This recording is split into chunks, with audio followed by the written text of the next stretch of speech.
Welcome to Gaston Spotlight. I'm your host, Ashley Para, and with me in the studio today is Jason Moss from the band Jason Moss and the Hosses, here to talk about their music and more. Welcome, Jason. Thanks for having me. Of course, and it's a pleasure to have you. Yeah. So we're going to start off by simply just going over your music career in general. Now, what got you started in the music industry? What got me started in the music industry? I don't know. I grew up listening to my dad's records, and he played guitar. My brothers play guitar, and we're kind of doing a family band. I jumped on the drums. Took off from there, and one band, after another when I was young. Then finally made my way to Charlotte. Got in a honky-tonk band there. Been playing country ever since. Wow, that's amazing. Mm-hmm. And you currently have an album right now, correct? Yes. And what was your experience like writing that first album? Kind of hard to say. It's all stuff from growing up in Rock Hill and bars, kind of dive bars and just music of that nature. Which is what honky-tonk is. It's about a rougher kind of, side of life.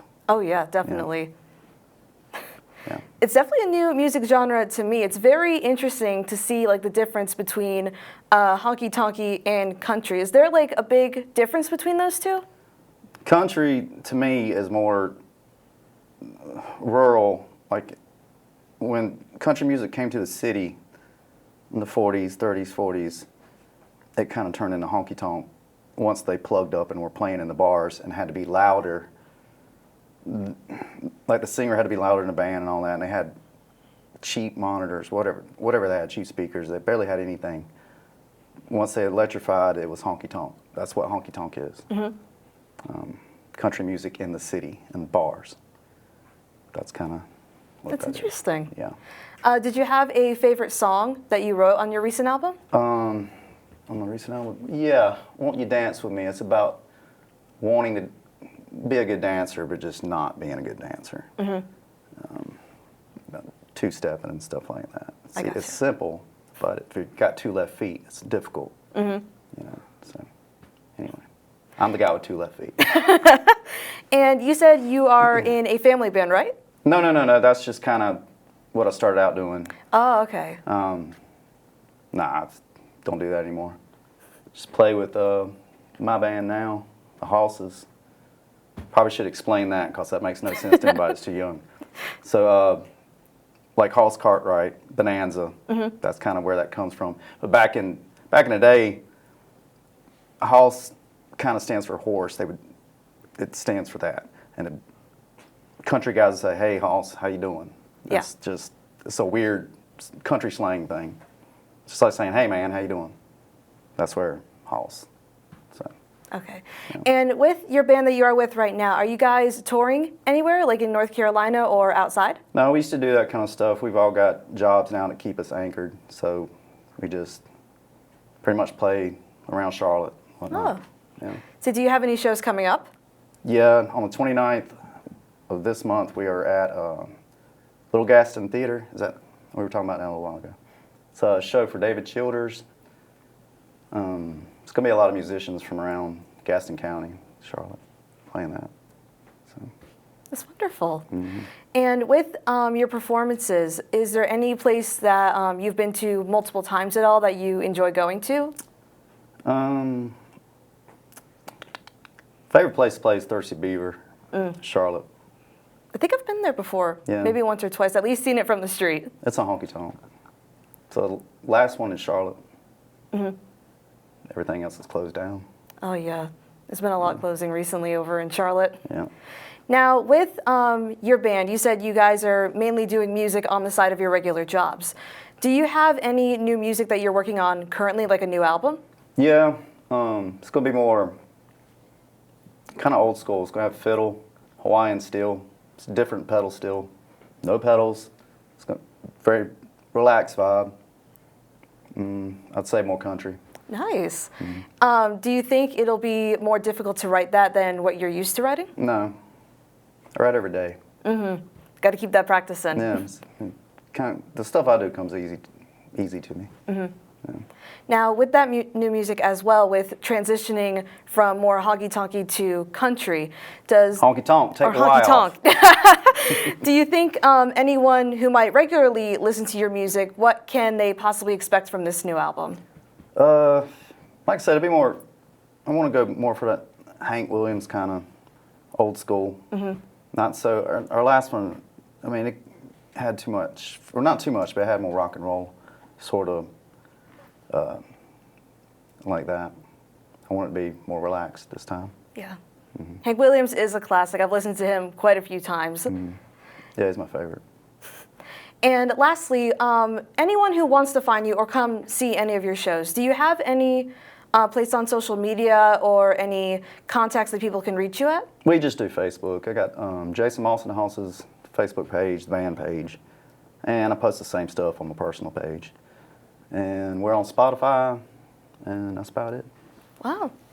It sounds like you guys are really continuing to grow as a band and just in general really getting your word out there. Yeah. And I mean, that's all anyone can hope for when starting a band. Well, that is all the time that I have for today. Thank you so much, Jason, for coming in to share your music with us. Thanks for having me. Of course.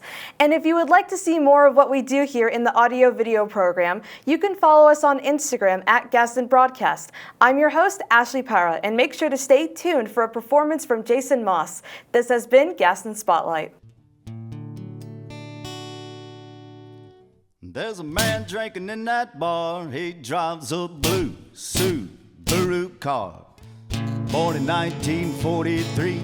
Girl, he's old enough to be a great-granddaddy, but he loves the women and he loves to dance. Always on the prowl for a new romance. Got cowboy boots and belt buckles, telling women them stories you can hear their chuckles. He grew up round a bunch of Italians. Tony Joe Scalise made him her stallion.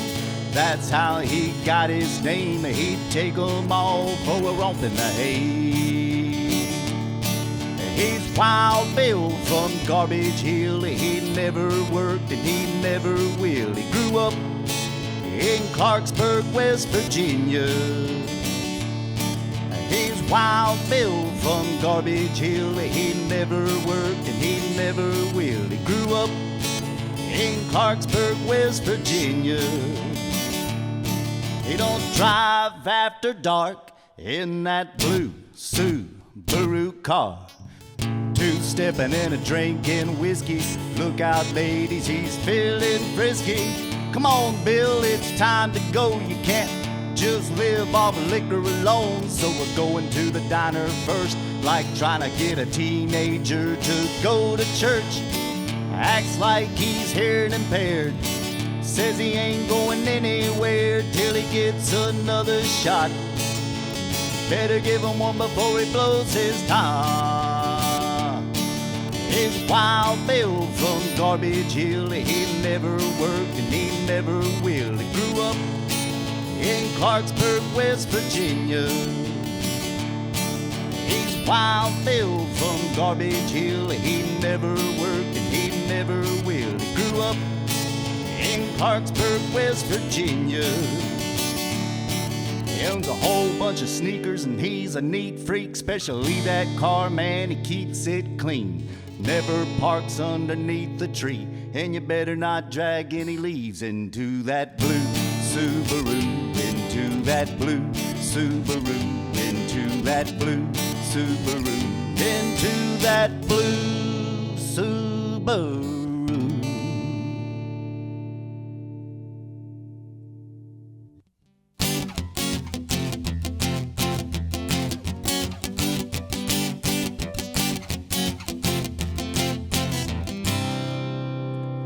I met a woman at a wedding and her name was Stephanie. We hit it off and she went home with me. But my phone started blowing up about 2 a.m. A bunch of hate-filled text messages from my ex-girlfriend. Her name is Dee, and when I broke up with her, I swore I'd never mess with another woman from Lancaster. She said, I see you in there and I know what you're up to. I looked underneath the bed and I searched every room. But it wasn't until I laid down on the bed and I looked straight up. That's when I seen her and I called 911. I said my ex is communicating threats, now she's up on the roof. I'ma start shooting through the ceiling if you don't get here soon. Yeah, she was peeking through the skylight on top of my double-wide trailer. She said, I know what you're doing in there. Yeah, she was peeking through the skylight on top of my double-wide trailer. And I knew it was her from the glow of her cellular phone.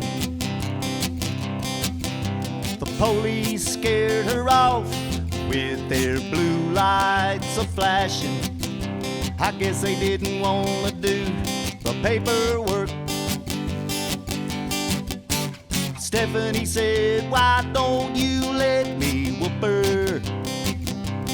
You don't want to mess with Dee, she's a walking court case.